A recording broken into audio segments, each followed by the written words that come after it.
예수의 시체를 달라 하니, 이런 제목으로 하나님의 말씀을 전하도록 하겠습니다.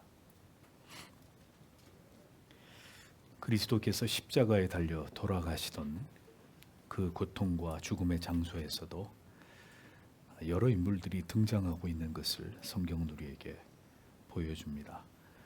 이것은 절대로 우연이 아니고 이 모든 사람들을 통해서도 하나님께서는 분명한 하나님의 섭리와 계획과 뜻을 드러내시고 그것을 이루어가고 계신 것을 우리는 주의 깊게 살펴볼 수 있어야 합니다.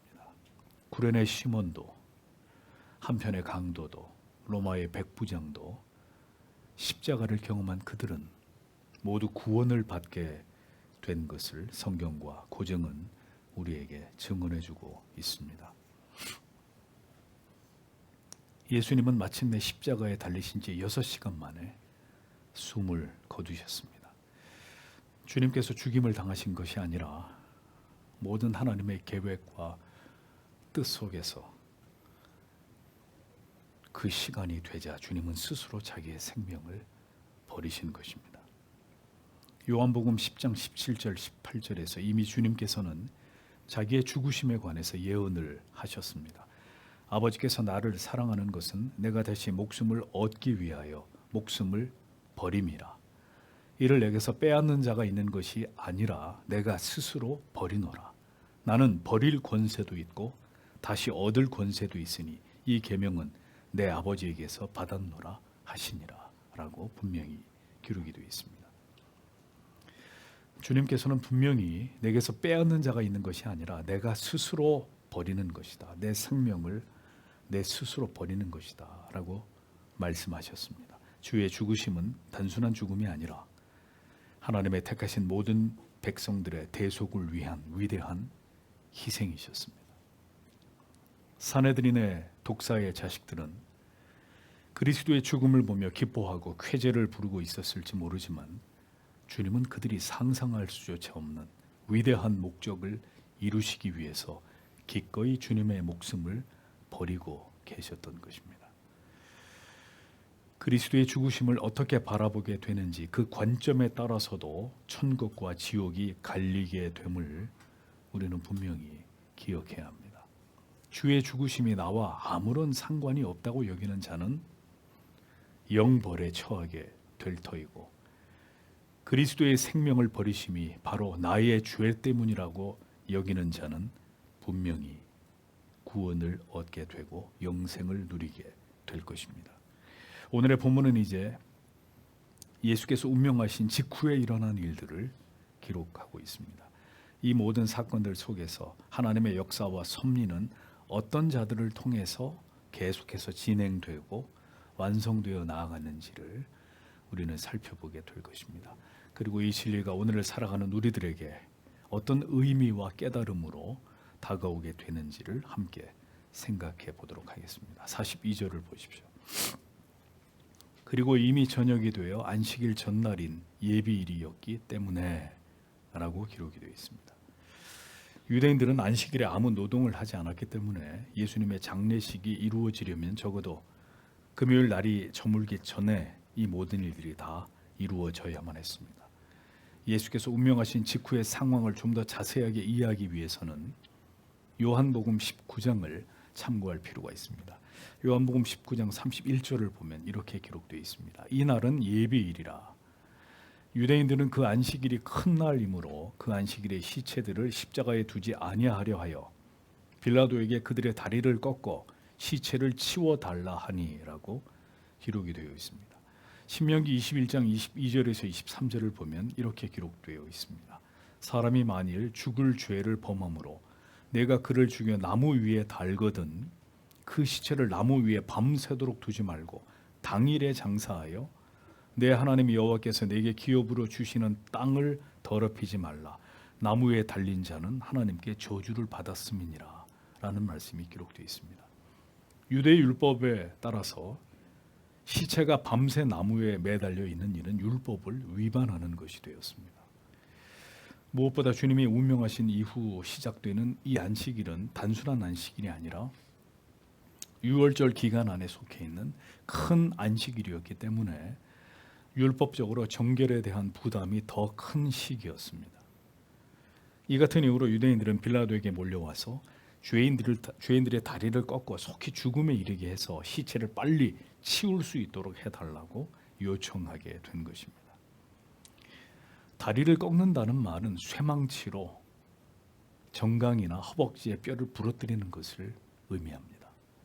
왜 그렇게 하는가 하면 십자가의 손과 발이 못에 고정된 상태에서 숨을 쉬기 위해서는 다리로 몸을 지탱해야만 숨을 쉴 수 있었는데 그 다리를 부러뜨려 버리면 결국 몸을 들어 올리면서 제대로 호흡을 할 수 없어서 오래지않아 질식해서 숨이 끊어지기 때문이었습니다.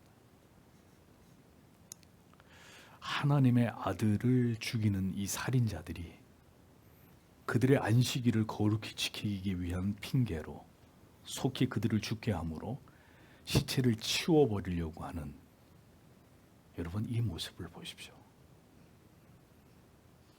악랄하기 그지없는 최악의 위선과 가증함을 그들의 모습 속에서 보게 됩니다. 참으로 구역질이 날 정도로 사악한 모습이 아닐 수 없습니다. 하나님의 아들을 죽이면서 하나님께 안식일을 거룩히 지키기 위해서 시체를 치워달라고 요구하는 이 말도 되지 않는 모순을 보십시오. 그들은 지금 뭘 위해서 이토록 율법을 고수하려고 하고 있었던 것일까요? 자기들이 저지르고 있는 이 일들이 지옥의 밑바닥에 떨어지게 될 만큼 저주스러운 죄악이라는 것을 그들은 전혀 알지 못하고 있었습니다.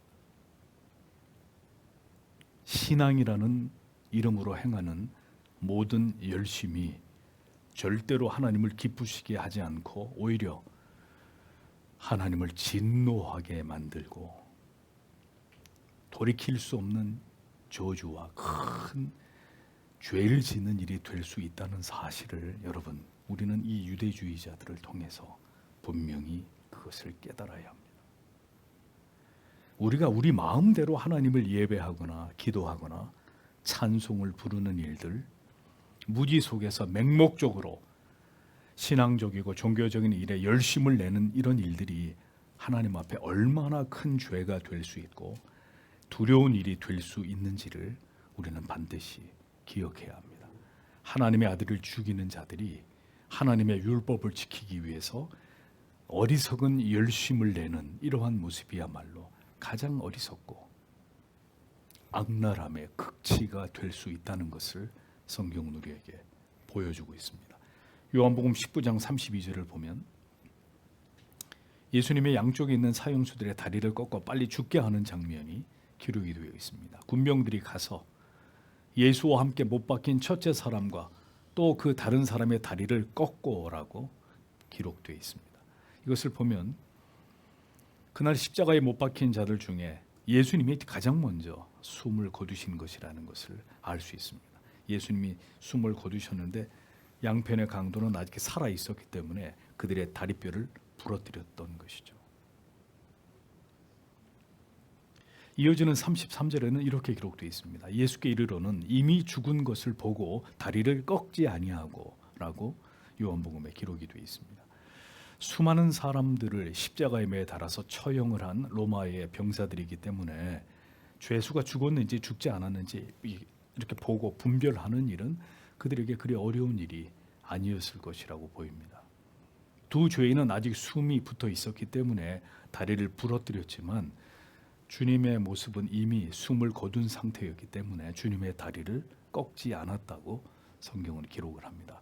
그러나 그들이 그렇게 한 것은 성경의 예언을 이루기 위함이었다는 사실을 로마의 병사들은 알지 못했을 것입니다. 시편 34편 20절에 그 모든 뼈를 보호하시며 그 중에 하나도 꺾이지 아니하도다라고 기록되어 있는 것을 볼 수 있습니다. 예수님의 뼈가 하나도 상하지 않았다라는 것을 이미 시편에서 그것을 예언해 놓은 것이죠.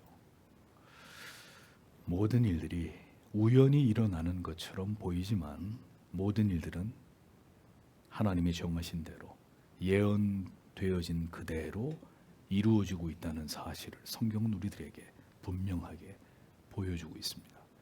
세상에서 일어나는 모든 일들이 그렇게 사람의 뜻대로 되어지는 것이 아니라 모든 것이 하나님의 뜻대로 되어지는 일들이라는 사실을 성도 여러분, 여러분들은 분명히 그것을 알고 믿어야 합니다. 예수님의 다리를 꺾지 않은 또 다른 이유는 출애굽기 12장 46절과 민수기 9장 12절에 유월절에 드리는 제물의 규정 때문이었습니다. 한 집에서 먹되 그 고기를 조금도 집 밖으로 내지 말고 뼈도 꺾지 말지며, 아침까지 그것을 조금도 남겨두지 말며 그 뼈를 하나도 꺾지 말아서 유월절 모든 율례대로 지킬 것이니라 라고 기록이 되어 있습니다. 하나님께서는 희생 제물의 온전함을 요구하셨듯이 주님도 온전한 대속의 제물이 되셔야 되기 때문에 그 뼈를 상하지 않도록 하나님이 그렇게 섭리하신 것을 알 수 있는 것입니다. 이렇게 모든 예언들이 아주 정확하게 완벽하게 이루어지도록 하나님은 그렇게 하나님의 아들을 통해서 역사하고 계셨던 것입니다. 예수님의 장례는 예수님이 숨지신 직후인 3시 이후에서 6시 이전에 이루어진 것으로 추측해 볼 수가 있습니다. 3시간 동안 신속하게 주님의 장례가 치러지게 되었던 것입니다. 자, 그러면 예수님의 장례는 과연 누구에 의해서 이루어졌느냐를 살펴보아야 되겠죠. 43절을 보십시오. 존귀한 공회원인 아리마대의 사람, 또한 그 자신이 하나님의 나라를 기다리고 있었던 요셉이 와서 대담하게 빌라도에게로 들어갔다. 그리고 그가 예수의 시체를 요구하였다라고 기록되어 있습니다. 사복음서 전체에서 아리마대 요셉에 대한 기록이 발견됩니다. 마태복음 25장 57절에서는 저물었을 때에 아리마대 부자 요셉이라는 사람이 왔으니 그도 예수의 제자라라고 기록되어 있습니다. 요한복음 19장 38절은 아리마대 사람 요셉이 예수의 제자나 유대인을 두려워하여 은휘하더니 2일 후에 빌라도 돌아 예수의 시체를 가져가기를 구하매 빌라도가 허락하는지라. 이에 가서 예수의 시체를 가져가니라 라고 기록이 되어 있습니다. 누가복음 23장 50절에서 51절에는 공회의원으로 선하고 의로운 요셉이라 하는 사람이 있으니 저희의 결의와 행사에 가타하지 아니한 자라. 그는 유대인의 동네 아리마대 사람이요 하나님의 나라를 기다리는 자러니라고 기록되어 있는 것을 볼 수 있습니다. 요셉은 70명으로 구성된 사내들인 공회의 공회의원으로 그들과는 구별된 존귀하고 선하고 의로운 자였고 예수 그리스도를 따르는 많은 제자 가운데 한 사람이었다고 성경은 요셉을 이렇게 증언하고 있습니다. 그는 예수를 죽이기 위해 혈안이 되어 있었던 사내들인의 공회원들 가운데 한 명이었지만 누가복음의 말씀처럼 그들의 결의와 행사에 일체 그는 가담하지 않은 자라고 밝히고 있습니다. 자, 여러분, 이 일이 쉬운 일이었을까요? 다니엘의 세 친구처럼 왕의 진미를 거절하는 분명한 마음의 뜻을 세우지 않고는 이렇게 행동할 수 없는 일이었을 것입니다. 그런데 그가 그렇게 할 수 있었던 것은 그에게 예수 그리스도에 대한 믿음이 있었기 때문입니다. 70명의 사내들인 공회원 가운데 유일하게 예수 그리스도를 죽이고자 하는 그 음모에 반대하고 이에 가담하지 않은 유일한 사람이 바로 아리마대 요셉이었다는 것입니다. 성도 여러분, 이것이 바로 세상에서 살아가는 신자의 정체성입니다. 구별된 자, 세상의 편에 서지 않는 단 한 사람, 그가 바로 예수를 믿는 그리스도인입니다.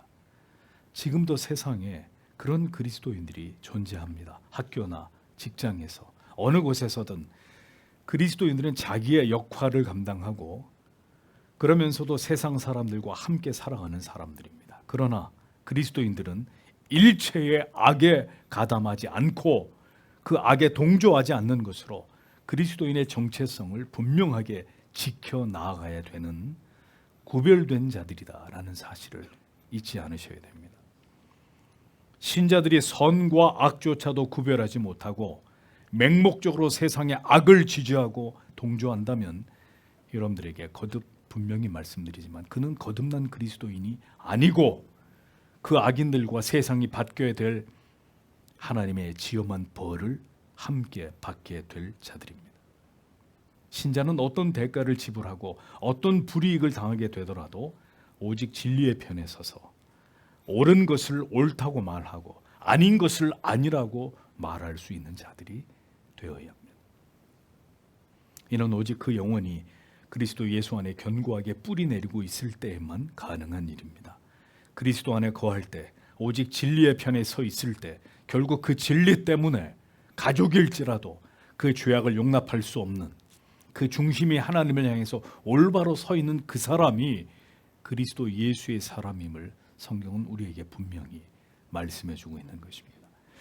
요셉을 일컬어서 하나님의 나라를 기다리는 자라고 표현했습니다.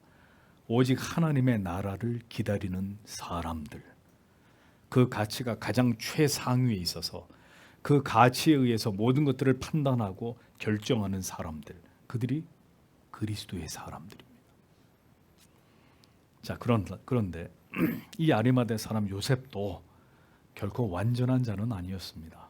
요한복음 19장 38절은 아리마대 사람 요셉이 예수의 제자나 유대인을 두려워하여 은휘하더니 라고 기록되어 있습니다. 산헤드린의 공회의 회원이었던 요셉은 분명 예수의 제자였지만 유대인이 두려워서 그것을 숨기고 있었다라고 성경은 그에 관해서 숨김없이 그의 연약함에 대해서 증언하고 있습니다. 그는 예수를 따르는 제자였지만 그 사실을 사람들에게 숨기고 있었다는 것입니다. 왜 그랬을까요? 사람들이 두려웠기 때문입니다. 우리도 신자이지만 때때로 사람들이 두렵고 내가 예수를 믿는 신자라는 것을 드러내는 것이 부끄러울 때가 있습니다. 교회를 다니고 있다는 사실이 이 시대처럼 드러내기 수치스러운 때가 또 있었을까 싶습니다. 참으로 안타깝고 수치스러운 일이 아닐 수 없죠. 우리의 믿음이 연약할 때는 세상을 그리고 사람들을, 세상의 그릇된 제도와 법을 우리는 의식하게 됩니다. 믿지 않은 가족과 직장의 동료들과 믿지 않은 친구들을 의식하면서 진리를 숨기고 복음을 변증해야 될 중요한 때에 침묵을 지키고, 이런 비겁함들이 우리에게 종종 나타날 수 있습니다. 그러나 하나님의 사람들은 항상 그렇게 비겁하지만은 않습니다. 항상 숨는 자들이 아닙니다. 하나님께서 명령하시고 이제 일어나서 외쳐라, 이제 일어나서 나가라 라고 말씀하시면 그렇게 유약하고 숨던 자들이 사자같이 담대해질 수 있습니다. 누구처럼요? 바로 아리마대 요셉처럼 말입니다.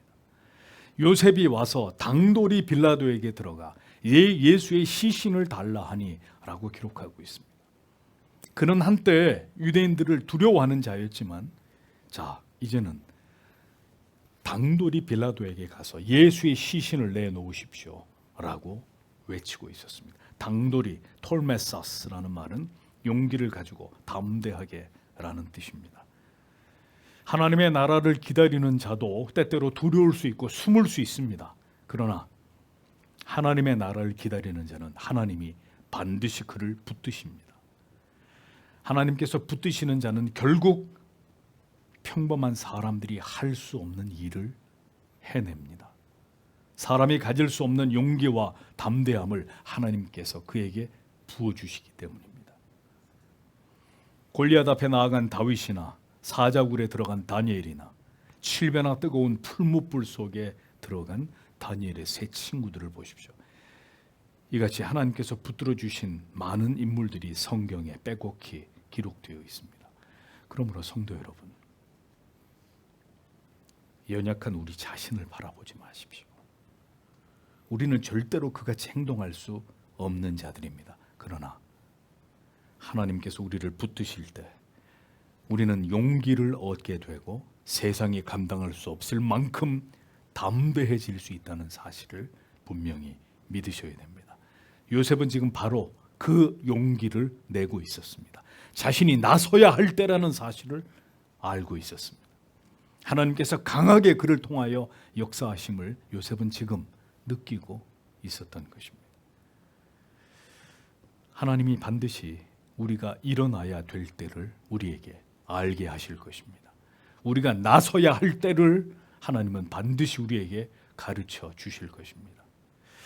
요셉은 깊이 고뇌했을 것입니다. 그가 사내들인의 공회 의원으로서 빌라도 앞에 나아가서 예수님의 시신을 달라고 하는 일이 얼마나 그 자신에게 위험한 일이 될지 그는 결코 모를 리가 없었을 것입니다. 그러나 그는 이 일에 지금 자기의 모든 것을 걸었습니다.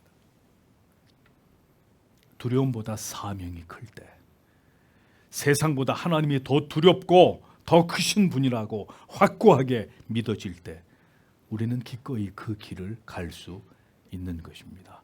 주님께서 우리를 위해 십자가를 지심 같이 말입니다. 아리마대 요셉은 사내들인의 멤버로 이렇게 하나님의 아들께서 능욕을 당하고 조롱을 받으시며 결국 갈보리 언덕 위에 십자가에 달려 죽임을 당하시는 모든 모습을 지켜보면서 그의 마음은 슬픔과 비통함으로 무너져 내렸을 것입니다. 이런 말로 표현할 수 없는 감정이 그의 마음을 가득 채우고 있었을 것입니다. 그러나 그는 자신이 무엇을 해야 될지를 마침내 깨닫게 되었고 이제 일어나서 그 일을 행동으로 옮기고 있었습니다. 하나님께서는 그에게 용기와 담대함을 주셨고 그 일을 행할 마음을 그에게 부어주셨습니다. 그의 마음은 점점 불타올랐고 마침내 두려움 없이 담대하게 빌라도 앞으로 나아가게 되었던 것입니다. 그가 그렇게 빌라도 앞에 나아가서 예수의 시신을 요구했을 때, 자, 성경을 보십시오. 어떤 저항이나 제재나 그에게 불이익을 당하게 되는 일들이 전혀 일어나지 않았음을 증언하고 있습니다. 다니엘이 던져진 사자굴 속에서 사자들의 입을 모두 봉하신 하나님께서 모든 자들의 입을 다물게 만드셨습니다.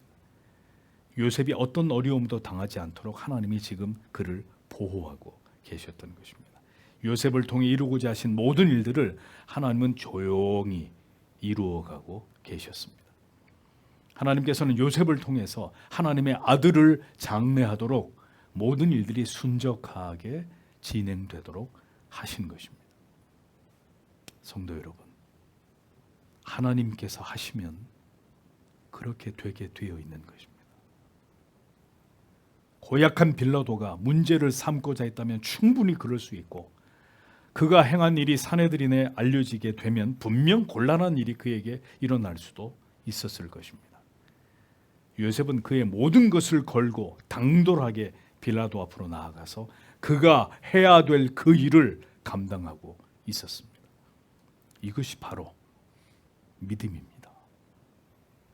오직 하나님을 향한 절대적인 믿음이 있을 때 우리에게서 나타날 수 있는 일입니다. 그리고 그 일을 행할 때 하나님이 그를 도우셨습니다. 그를 붙드셨습니다. 담대하게 그 일을 이루도록 하나님이 배후에서 역사하고 계셨습니다. 내 직을 걸고 하나님께서 내게 맡기신 내가 해야 될 그 일을 해내는 것, 성도 여러분, 그것이 믿음입니다. 하나님은 모든 시대 속에서 그런 자들을 준비시키셨고 그들을 통해서 하나님의 뜻과 계획을 이루신 하나님은 그런 분이심을 기억하십시오. 우리에게 준비되어 있어야 될 것은 실력만이 아닙니다. 실력이 있어 여러분이 어떤 자리에 올라가고 어떤 일을 할 수 있고 그로 인해서 부와 명예를 얻게 될 수 있으실지는 모르겠습니다만 만약 그런 여러분에게 믿음이 없다면 여러분이 획득하고 누리고 지키고 있는 것이 결국은 여러분에게 우상이 되어버릴 것입니다. 그리고 여러분을 파멸의 길로 이끌고 갈 것입니다. 하나님보다 더 사랑하는, 더 집착하는 그것이 바로 우상이고 하나님을 향한 절대적인 믿음이 없는 모든 자들은 그렇게 오늘도 하나님과 겸하여 세상을 내 자신을 지키는 우상을 숭배할 수밖에 없다는 사실을 우리는 분명히 알고 있어야 합니다. 주를 위해 내려놓을 수 없는 것, 포기할 수 없는 것을 얻고자 하지 마십시오. 믿음이 준비되어 있지 않은데 세상으로 나가서 무언가를 취하려고 하지 마십시오. 그것 때문에 결국 믿음을 저버리고 하나님을 배반할 수도 있다는 것을 분명히 아셔야 합니다. 그래서 먼저는 믿음이 있어야 합니다. 우리의 믿음이 강화되어 오직 그리스도가 가장 우선이 되는 신앙을 우리 안에 바로 세우는 일에 신자는 최선을 다해야 합니다. 어릴 때로부터 교회는 그런 예수 그리스도의 탁월한 군사로 우리의 자녀들을 훈련하고 마침내 그들이 회심을 하고 세상에 나아가서 하나님의 진리의 말씀을 수호하는 하나님의 백성들이 되도록 교육하고 무장시키는 일을 교회는 가장 중요하게 여겨야 한다는 말입니다. 그렇지 않으면 결국 세상에 무릎을 꿇는 비겁한 그리스도인들로 전락하게 되는 일들은 피할 수 없는 일이 될 것입니다. 예수께서 목숨을 버리신 이후에 아무도 예수님의 시신을 수습하려고 하는 자들이 없었습니다. 예수님을 그림자처럼 따르던 11명의 제자들 중에서 이 일을 감당한 자는 아무도 없었습니다. 당연히 제자들이 스승의 시신을 수습하는 것이 마땅함에도 불구하고 그렇게 하는 이가 아무도 없었고 심지어 예수님의 육신의 형제들조차도 이 일에 나서지 않고 있었습니다. 성도 여러분, 하나님께서는 언제나 하나님께서 정하신 자들을 통해서 하나님의 일들을 행하십니다. 사람이 생각하고 기대하는 사람이 아니라 하나님이 준비시켜 놓으신 의외의 인물, 하나님이 숨겨 놓으신 일꾼들을 통해서 하나님의 계획을 종종 이루어 나아가십니다. 세상은 그런 자들을 통해서 오늘도 하나님께서 정하신 뜻대로 진행되어져 나아가는 것입니다. 기드온 같은 비겁한 인물, 결정적인 흠결이 있었던 왼손잡이 에훗, 연약한 여인이었던 드보라, 하나님은 이런 자들을 통해서 그 혼란의 시기에 그들을 사사로 세워서 이스라엘을 통치하게 하셨습니다. 이것이 하나님이 일하시는 방식이라는 것입니다. 모두 각자 쓰임받게 되는 몫이 있습니다. 하나님께서 그를 감동케 하셔서 사용하시는 때가 여러분에게도 찾아온단 말입니다. 예수님의 시신을 수습하는 일을 위해서 하나님은 아리마대 요셉을 준비시키셨습니다. 바로 그에게 이 일을 행하도록 용기와 담대함을 주셨습니다. 모든 유대인들의 저주와 조롱과 멸시를 받은 그리스도의 시신을 요셉이 담당하게 되었습니다. 아무도 행하지 않을 때, 누구도 하지 않으려고 하는 바로 그 일을 하나님 앞에서 감당하는 자가 될 수 있기를 성도 여러분 기도하십시오. 그 일은 누구의 몫이 될지 아무도 모릅니다. 목사가 아닐 수도 있고 교회에 가장 오래 다니신 분들이 아닐 수도 있습니다. 하나님께서는 오늘도 누구에게 그렇게 할 수 있는 믿음과 용기와 담대함을 주셔서 그 일을 이루어 가실지 아무도 모릅니다.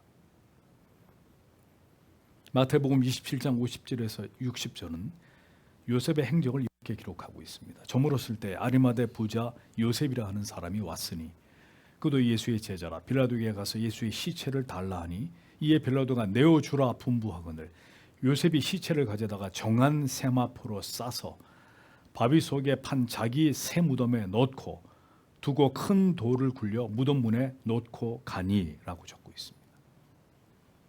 자, 요셉을 성경이 부자라고 얘기합니다. 요셉은 부자였습니다. 자기를 위해서 돌 무덤을 장만해 놓을 수 있을 정도의 재력이 있었던 사람이었습니다. 새 무덤이란 아직 아무도 그 무덤에 묻힌 적이 없는 그런 무덤을 가리킵니다. 유대인들은 보통 가족 단위로 무덤을 만드는데 그럴 경우에 굴로 무덤을 만들고 그 안에 여러 곳에 시신을 이렇게 안치해 놓을 수 있는 선반을 만들어 두었습니다. 그래서 선조들의 시신을 그곳에다가 두고 세월이 흘러서 모두 그 시신이 썩고 나면 유골만 수습을 해서 납골함에 보관하는 것이 그들의 장례의 방법이었습니다.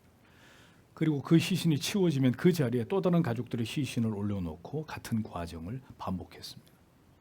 그러니까 왕이나 귀족들 정도가 돼야 새 무덤에 안치되곤 했는데 아리마대 요셉은 지금 주님의 시신을 왕처럼 모시면서 아무도 장사된 바 없는 그 새 무덤에 자기가 죽으면 자기의 시신을 놓을 그 새 무덤에다가 예수님의 시신을 안치했다는 것입니다. 요셉은 분명 두려워하던 소심한 자였습니다. 그러나 하나님이 그의 마음을 붙들어 감동하시고 역사하시자 그는 분연히 일어나서 이 어려운 일을 감당해냈습니다. 모두가 사랑이 시킨 일입니다. 사랑의 힘입니다. 고린도전서 13장에서 사랑을 어떻게 정의합니까? 사랑은 오래 참습니다. 사랑은 온유하고 투기하지 않습니다. 사랑은 자랑하지 않고 교만하지 않습니다. 사랑은 무례히 행치 않습니다. 사랑은 자기의 이익을 구하지 않고 성내지 않습니다. 사랑은 악한 것을 생각지 않고 불의를 기뻐하지 않습니다. 사랑은 진리와 함께 기뻐합니다.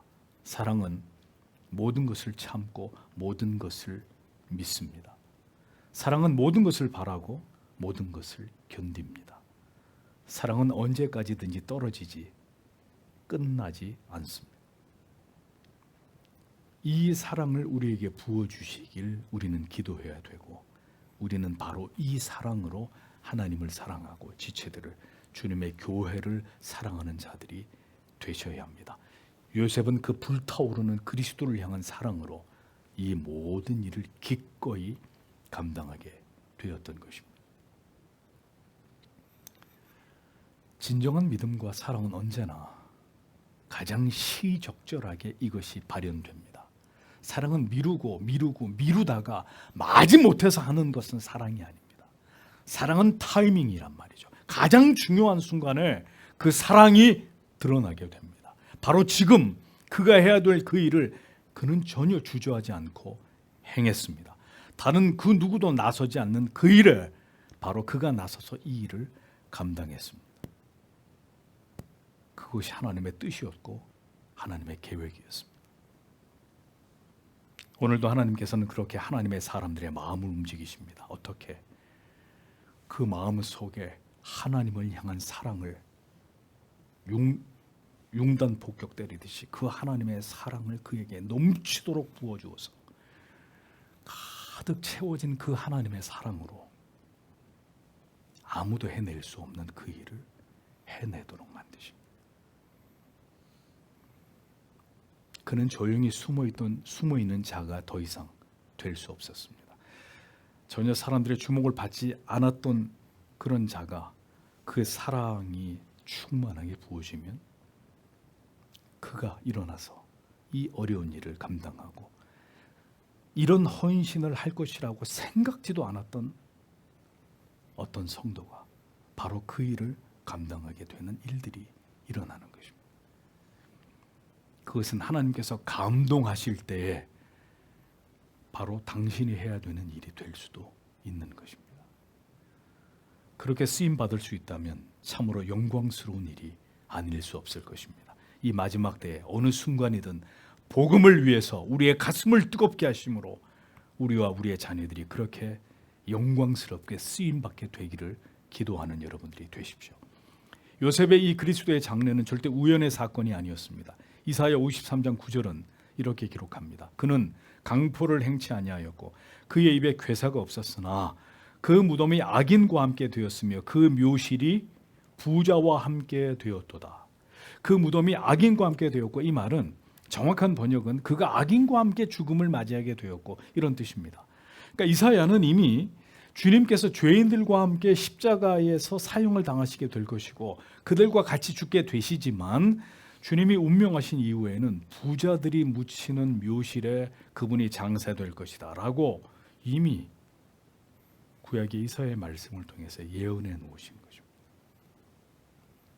다시 말씀드립니다. 우연처럼 되어지는 모든 일들조차도 모두 하나님이 정하신 뜻대로 되어지는 것임을 잊지 마십시오. 사람들은 자기에게 주어진 일들을 행하고 자신이 해야 될 말을 했을 뿐이지만 그 모든 말과 행실들은 절대로 우연이 아니라 하나님의 기록되어진 모든 말씀을 성취하는 도구들이었다라는 사실을 성경은 우리에게 똑똑히 보여주고 있습니다.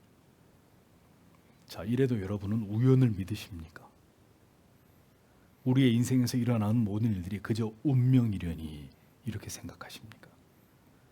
모든 것은 하나님의 뜻과 섭리 가운데 하나님의 계획 속에서 이루어지고 진행되는 일들입니다. 평범해 보이는 모든 일들조차도, 사람이 행하는 것처럼 여겨지는 모든 일들도, 참새 한 마리가 땅에 떨어지게 되는 모든 일들도 하나님의 뜻과 섭리와 계획 속에서 일어나는 일들이다라는 사실을 잊지 마십시오. 그러므로 우리는 언제나 그 하나님의 뜻을 깨닫고자 노력해야 되고, 그 모든 일들의 이유와 원인을 아는 지혜와 명철을 구하는 자들이 되셔야 합니다. 하나님의 사람들은 자기 인생에서 일어나는 모든 일들 속에서 하나님의 뜻을 찾습니다. 하나님의 뜻을 분별합니다. 그리고 깨닫습니다. 그 모든 일들 속에서 하나님께서 나에게, 우리에게 지금 무엇을 말씀하고 있는지를 깨달아가는 것입니다. 요셉은 예수님의 장례를 서둘렀습니다. 곧 안식일이 시작되기 때문이기도 했지만 주님의 부활의 그 시각을 맞추기 위해서였습니다. 물론 요셉은 그 모든 것을 다 알지 못한 채로 자기의 일을 묵묵히 수행하고 있었지만, 모든 시간은 하나님이 정하신 바로 그때에 맞추어져서 정확하게 진행되고 있었습니다. 우리는 이 모든 것을 뭐라고 부르죠? The providence of God, 하나님의 섭리라고 부르는 것입니다. 모든 것은 하나님의 정한 때에 정확히 일어나야만 되는 일들이 하나님의 섭리 가운데 오늘도 우리에게 일어나고 있는 것입니다. 요셉은 시신을 가져다가 정한 세마포, 새 세마포에 쌌다고 했습니다. 요셉은 아마도 가슴이 미어지는 큰 슬픔과 괴로움과 고통 속에서 묵묵히 이 일을 행했을 것입니다. 그가 예수님의 부활을 확신하고 있었는지는 알 수 없지만, 그랬다면 큰 기쁨의 기대 속에서 그 일을 했을 것이고, 그렇지 않았더라도 그는 예수님을 향한 지극한 사랑과 경외의 마음으로 기꺼이 모든 정성을 다해서 그 일을 수행했을 것입니다. 요한복음 19장 39절에서 40절을 보면 이 일을 도왔던 또 한 사람이 있습니다. 일찍 예수께 밤에 나왔던 니고데모도 모략과 침향 섞은 것을 100근쯤 가지고 온지라. 이에 예수의 시체를 가져다가 유대인의 장례법대로 그 향품과 함께 세마포로 쌌더라 라고 기록되어 있습니다. 자, 여기서 언급하고 있는 니고데모, 그는 바로 요한복음 3장에 나오는 유대의 관원이고 바리새인이었던 자로, 예수님께 밤에 찾아와서 거듭남에 대해서 질문했던 바로 그 니고데모였습니다. 주님은 그에게 복음을 전하셨고, 이후 그의 행적이 기록되어 있지 않지만 아마도 그는 주님의 그 말씀을 들은 이후에 예수님을 구주로 믿게 되었던 것으로 여겨집니다. 잊을 길이 없는 은혜를, 사랑을 받은 자들은 반드시 그것에 대해서 어떻게든 보답하고자 하는 마음이 깃들기 마련입니다. 주께서 사랑하시는 성도 여러분, 바로 그 사랑에 빚진 마음으로 오늘도 주님께 드리는 것이 여러분의 헌금이고, 여러분의 헌신이고, 여러분들의 봉사이고, 여러분들의 충성입니다.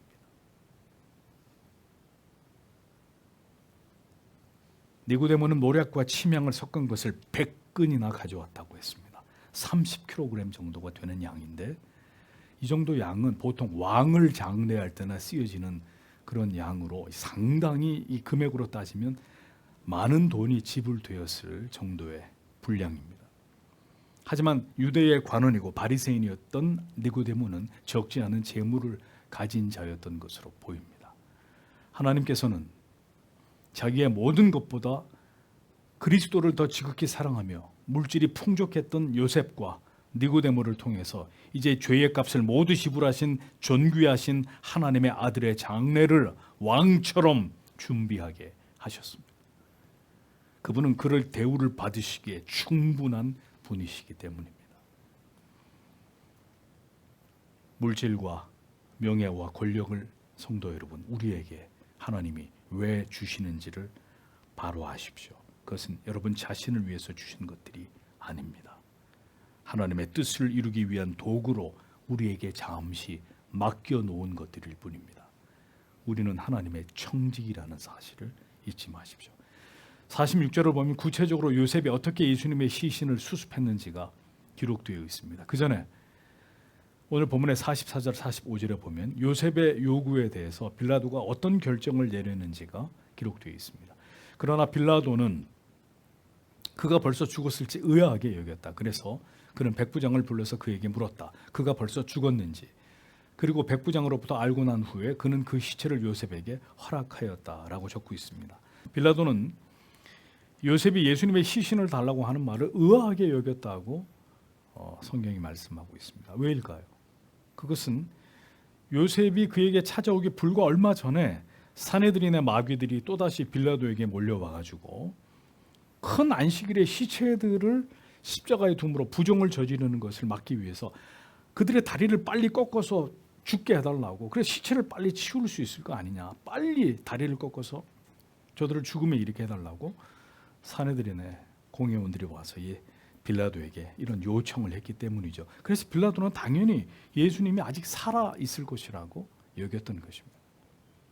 그런데 요셉이 와서 예수님의 시신을 달라고 하니까 빌라도는 예수가 벌써 죽었나? 아까 그들이 와서 빨리 다리를 꺾어 달라고 했는데 빌라도는 예수님이 벌써 죽었는지를 의심했던 것이죠. 그러나 그는 백부장에게 이것을 확인했고 주님이 돌아가신 직후에 두려운 일들을 목격한 이 백부장, 진실로 그는 하나님의 아들이었다고 고백했던 이 백부장을 통해서 틀림없이 예수님이 운명하셨습니다. 이 보고를 듣고는 다른 말 없이 예수님의 시신을 요셉에게 인계했던 것을 성경은 우리에게 보여줍니다. 보십시오. 사악하고 악랄한 유대주의 종교 지도자들은 하나님 없는 그들의 안식일을 그들의 열심으로 그들의 의를 드러내게 지키기 위해서 예수님의 다리를 꺾어서 시체를 치워달라고 요구하고 있었지만 그리스도를 지극히 사랑한 요셉은 그분의 시신을 요구하면서 피로 물든 주님의 몸을 닦고 향품을 바르고 세마포로 싸서 왕처럼 예수님의 장례를 감당한 것을 볼 수 있습니다. 극악과 선의 극치가 선명한 대조를 이루면서 이것을 우리에게 보여주고 있는 거죠. 동일하게 하나님을 믿는 신앙인데 하나는 아주 엉터리였고 하나는 진실로 하나님이 기뻐하는 신앙이었다라는 이야기입니다. 하나님을 기쁘시게 하는, 하나님을 올바로 아는 참된 신앙이 아니면 그래서 그것은 신앙이 아니라 그런 인본주의적인 그릇된 신앙은 절대로 구원에 이를 수 없는 하나님을 진노하는 죄악일 뿐이라는 사실을 부디 잊지 마시기를 바랍니다. 자, 이 모든 일들이 이렇게 진행되도록 하나님이 모든 상황을 섭리하고 계셨습니다. 잊지 마십시오. 어떤 일이 이게 되어질 일이 아닌데도 순적하게 이루어지는 것은 하나님의 역사이고 섭리이기 때문입니다. 반대로 이게 다 된 일인데도 자꾸 엎어지고 어떤 일을 통해 자꾸 가로막히게 된다는 것은 그 일이 하나님의 뜻과 하나님의 계획이 아니기 때문이라는 것을 우리는 분명히 알아요. 46절에 요셉이 어떻게 예수님의 시신을 수습했는지 보십시오. 그리고 그가 세마포를 싸서 그를 내려 그 세마포로 쌌다. 그리고 그는 그를 바위로부터 파져 있었던 무덤 안에 두었다. 그리고 그는 그 무덤의 문에 돌을 굴렸다라고 기록되어 있습니다. 요셉은 그 처참하게 찢기워지고 훼손된 예수님의 피로 물든 발가벗겨진 시신을 직접 수습했습니다. 십자가에서 예수님의 시신을 내리고 가시면류관을 벗겨내고 그 산산이 부서진 주님의 몸을 씻어 장례를 진행했습니다. 보통 유대의 장례법에는 시신을 물로 닦습니다.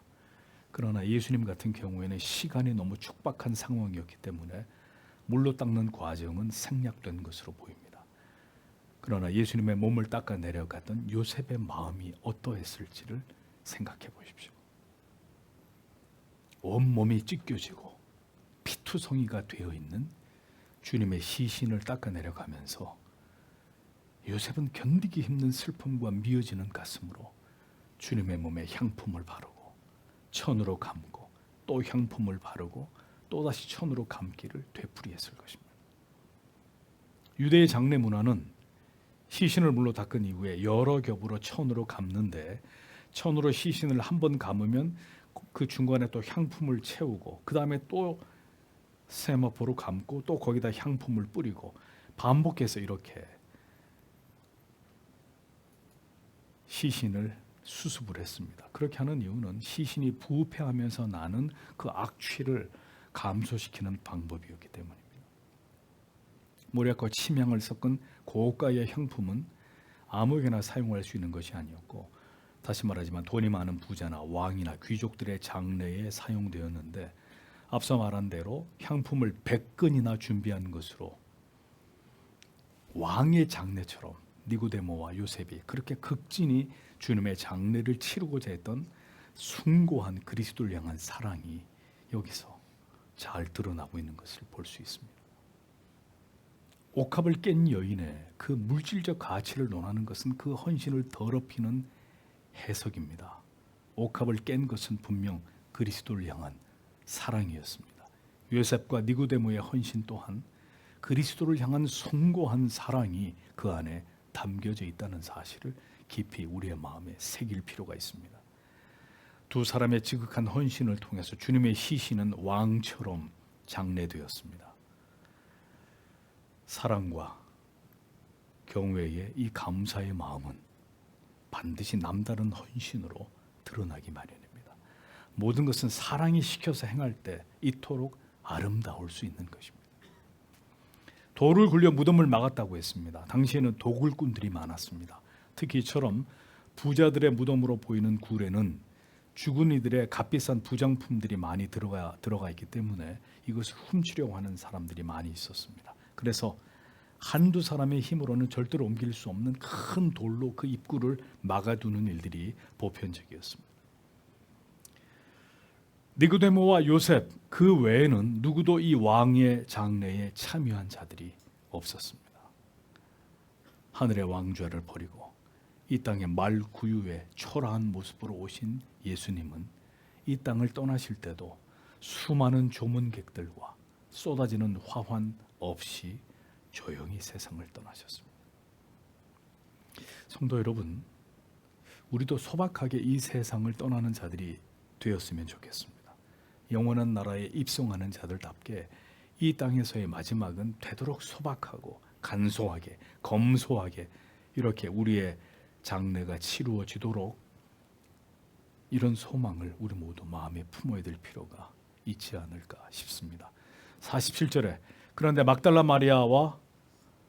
여자 마리아와 요새의 어머니 마리아가 지켜보고 있었다. 어디에 그가 놓였는지라고 기록되어 있습니다. 막달라 마리아와 요새의 어머니 마리아는 요셉과 니고데모에 의해서 예수님이 장사되는 과정과 그리고 요셉이 마련한 무덤에 예수님의 시신이 안치되는 모든 과정을 지켜보고 있었습니다. 마지막까지 그녀들의 시선은 예수님을 뒤쫓고 있었습니다. 아무도 주목하지 않는 예수님의 시신을 그녀들은 끝까지 주목하고 있었습니다. 우리의 전 인생에서 결코 시선을 떼어놓을 수 없는 존재, 그분이 바로 우리의 구주 예수 그리스도이기를 소망합니다. 아들을 군대에 보내신 분들, 가족이 비행기를 타고 다른 나라로 떠날 때 배웅을 해보신 분들은 아실 것입니다. 사랑하는 이가 멀리 사라질 때까지, 눈에 안 보일 때까지 그 뒷모습을 지켜보는 것은 분명 애틋한 사랑이듯이 이 여인들의 시선은 줄곧 주님을 쫓고 있었고, 마침내 주님의 시신이 안치되는 무덤까지 그녀들의 시선은 뒤쫓아가고 있었습니다. 사랑하면 항상 지켜보고 응시하고 뚫어져라 쳐다보게 되어 있습니다. 그녀들은 예수 그리스도의 모든 장례를 지켜보았고 주님이 안치되는 무덤까지 확인했습니다. 마지막까지 주님을 쫓은 여인들, 그녀들이 바로 영광스러운 주님의 부활의 첫 증인들이 되었습니다. 사랑은 끝까지 함께 가는 것입니다. 끝까지 뒤쫓는 것입니다. 무덤까지 그리고 부활의 현장까지 함께 가는 것입니다. 끝까지 주님을 쫓는 자, 결국 부활의 영광을 목격하는 은총을 얻지 않습니다. 이 땅에서 어떤 어려움이 있어도 끝까지 좁은 길을 걸어가는 자들, 마침내 우리도 죽음 이후에 영원히 빛나는 나라에 들어가 주님을 배움는 영광을 누리게 될 것입니다.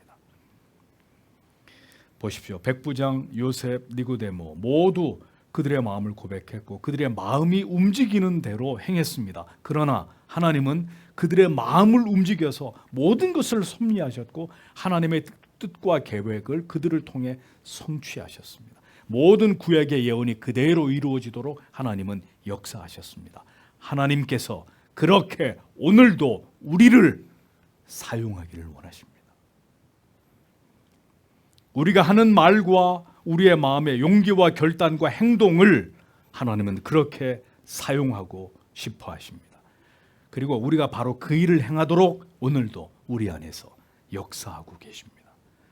그리고 하나님께서는 그렇게 순종하는 우리들을 통해 모든 영광을 거두십니다.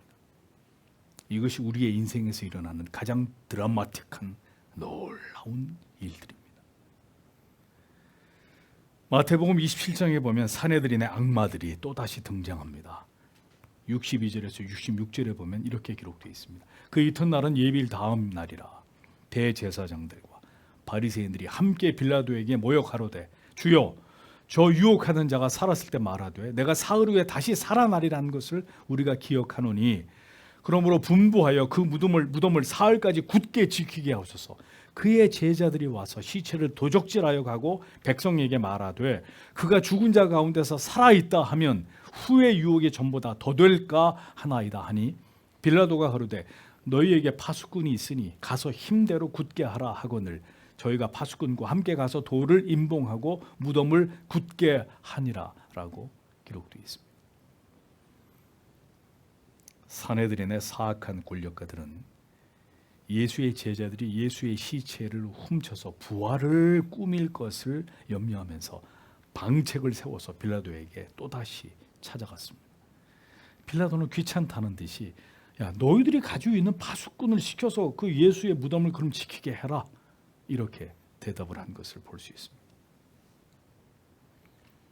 어리석은 이들의 생각은 도리어 예수님께서 부활하신 사건을 부인할 수 없이 더 명백하게 증거하게 된 계기가 됐습니다. 그렇게 굳게 지킨 무덤의 돌문이 천사에 의해서 활짝 열어져 져지고 예수님이 마침내 부활하셨기 때문이죠. 어리석은 인간들이 손바닥으로 태양을 가리려고 하지만 결국 진리는 예수 그리스도의 복음은 그가 부활하셨다는 이 진리는 절대로 사라지지 않고 감춰지지 않게 되었던 것을 성경은 증언합니다. 성도 여러분, 성경을 보십시오. 모든 일들이 이미 다 예언된 바대로 정확하고 틀림없이 하나님의 계획과 섭리와 뜻 속에서 한 치의 오차도 없이 성취된 것을 성경은 우리에게 또렷하게 보여주고 있습니다. 성경이 뭘 말하려고 할까요? 하나님께서 모든 것을 이루어가고 계신다. 모든 역사는 하나님에 의해서 쓰여지고 이루어진다는 이 진리를 우리에게 보여주는 것입니다. 우리의 인생도 이 세상의 운명도 마찬가지입니다. 인본주의자들, 진화론자들은 우연과 진화를, 무한한 인간의 진보를 믿습니다. 그들은 모두 무신론자들이기 때문입니다. 그러나 신자는 하나님의 절대적인 주권과 하나님의 섭리와 하나님의 계획과 하나님의 뜻을 믿습니다. 오늘도 모든 역사는 오직 하나님께서 주관하고 계신다는 것을 우리는 기억해야 합니다. 예수를 믿는 신자나 하나님을 알지 못하는 불신자나 복음을 대적하는 악인들이나 모두 하나님의 뜻에 의해서 움직이고 있을 뿐입니다. 모두 나름대로 열심히 선과 악을, 의와 불의를 행하고 있지만 그 모든 일들이 일어나게 하시고 그 일들을 통해서 모든 하나님의 계획을 이루어가고 계시는 분이 하나님 아버지십니다. 하나님의 아들을 통해서 우리의 모든 죄를 대속하여 주시고 영광스러운 부활하심으로 모든 하나님의 백성들에게 영원한 소망이 되어주신 예수 그리스도, 주님의 태어나심과 십자가의 죽으심과 부활하심까지 그 모든 일들은 성삼위 하나님의 위대한 경륜 속에서 일어난 일들입니다. 우리가 예수를 구주로 믿게 된 것도, 그리고 이곳에서 이 진리를 들으시면서 함께 좁은 길을 가고 있는 것도 하나님의 섭리와 뜻 가운데 이루어지고 있는 일들입니다.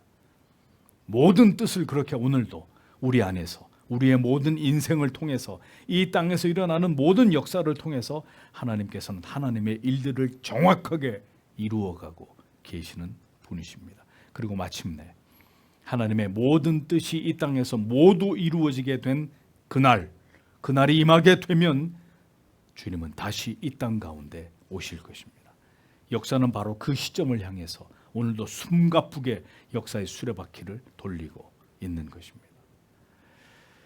주께서 사랑하시는 성도 여러분, 하나님께서 모든 일들을 이루실 것입니다. 하나님의 열심과 성실하심이 모든 하나님의 뜻을 이 땅 가운데서 성취하실 것입니다. 이것이 신자가 붙들어야 될 역사관입니다. 우리는 그 시간들 속에서 우리에게 주어진 길을 오직 하나님을 의지하면서 묵묵히 걸어갈 뿐입니다. 하나님만을 의지하면서 진리가 가리키는 그 길을 믿음으로 감당하면서 우리에게 주어진 삶을 이 땅에서 잠시 감당하는 것일 뿐입니다.